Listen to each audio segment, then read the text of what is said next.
Welcome back. We are still talking about relentless courage of a scared child, and we are just loving having you on this journey with us. We've been talking about addiction and mental illness and how it affects just everybody in your family. And so what are some practical tips that, for you, if you are dealing with someone in your family and you're that person who sort of is the glue, you hold things together, you're the fighter. How do you take care of yourself? What is self-care? What does that look like? And how do you deal with what's going on in your family? So some practical suggestions, like reading The End of Mental Illness, that will help getting them to the right care. And maybe Amen Clinics is part of that. We have 9 clinics around the country. Our Dallas office is opening very soon. We already started scheduling people, so we're pretty excited. But before we get into this, I want to read a review from Kim from Seattle. My therapist recommended that I look into Dr. Amen's work. The Brain Warriors Way podcast is the first thing I chose to listen to while running errands in the car. Dr. Amen and his wife Tana speak openly and informatively on issues such as anxiety and depression, and give ideas based on research and how to manage thoughts and behaviors. They discuss a wide variety of topics as it relates to brain health, such as ADD in adults and children, marijuana, substance abuse, nutrition, supplements. Any person at any age in life can benefit from listening to their ideas, whether it is for themselves or someone in their lives. It's nice to get reliable information based on research, and I find their style to be validating and encouraging rather than authoritative. It's like getting to hear the personal conversations of a doctor has at home on various topics. Definitely give it a listen. Thanks, Dr. Amen and Tana. Well, thank you, Kim. We are grateful. So if you're dealing with someone who is struggling with an addiction or a mental health challenge, and it is stressing you out because it is stressful, you want to get the help that you can. And sometimes the person who's struggling won't come for help, and we see their family members to help give them ideas. Yes, self-care is just as important. It's one of the reasons I wrote my book, was because it was a struggle and it was a process. And I think, pain shared is pain divided. It gives people hope. They don't need to live in quiet and shame and all that stuff. But self-care is really important when you're dealing with this. So learning how to, sometimes you have a choice. Sometimes you can walk away. Sometimes you don't have a choice. Sometimes there are children involved. Sometimes there are other reasons you can't walk away. And it's really important to learn how to draw those boundaries, which we're going to talk about. But it's also important to learn to take care of yourself and re-energize yourself. So, yeah.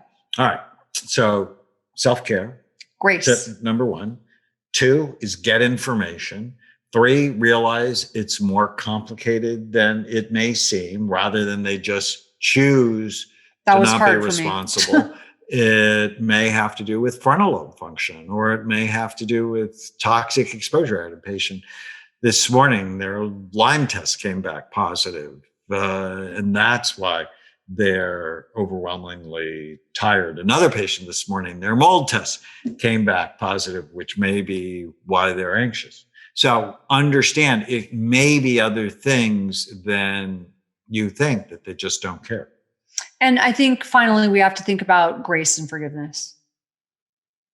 And that's not always easy. And so, because when you, and I think we're going to do an episode just on, I think we need to do that, an episode on just forgiveness, but having grace and forgiving people is part of self-care. And so when you can just learn to, practice this art of letting go and forgiving people and having grace, it's going to help you a lot. Well, and you remember Christine's son, that actually is the opening story in The End of Mental Illness. I began chapter 1 with Jared's story. that initially you actually didn't want Chloe to play with him. Yeah, and I felt so bad. He's the cutest little boy, and now he's a very good-looking older boy. he's a good-looking kid, but I felt so bad because he was just sort of out of control. And so I had this, baby, and I'm like, he's just too out of control. And a lot of other parents felt that way too. They didn't want their kids around him because it felt dangerous. Right. And so from the outside, it's like, oh, those parents should be better. Well, and I knew better than that. It's just, it still feels dangerous. Right. But that's what a lot of people would think, right? If they see a child that's out of control. And when we ended up scanning him, he has a pattern we called the ring of fire, where his brain just worked way too hard. And they thought he was ADD, 5 stimulant medications. And stimulating a brain that's on fire is like pouring gasoline. And guaranteed, a kid like that, if you don't get it treated, she was smart. She got it. She figured it out and got it treated. That's how we reconnected. She got it treated when he was young because those are the people that self-medicate. They can't stand the noise in their brain. Our Ring of Fire group often will go to alcohol, marijuana, opiates as a way to try to settle things down. And it can lead them on this road of addiction that we've been talking about, which is just filled with car crashes and accidents and people damaged in their wake. Yeah. And when you've got people with addiction in your life, I mean, it's hard because, we all want to, help people. We're sort of hardwired to help people, but it's really hard when you know that it just causes constant, not just drama and chaos, but it's the same stuff over and over. And it's going to do it. It's like, I know the next story I'm going to hear, the next phone call I'm going to get is just going to be the same nonsense. Well, and it's very important to separate events, because when you live with someone with an addiction or you love someone with an addiction, every crisis gets imprinted onto the brain and can traumatize you. And so whenever you deal with the latest crisis, you're actually not dealing with the latest crisis. You're dealing with all of them.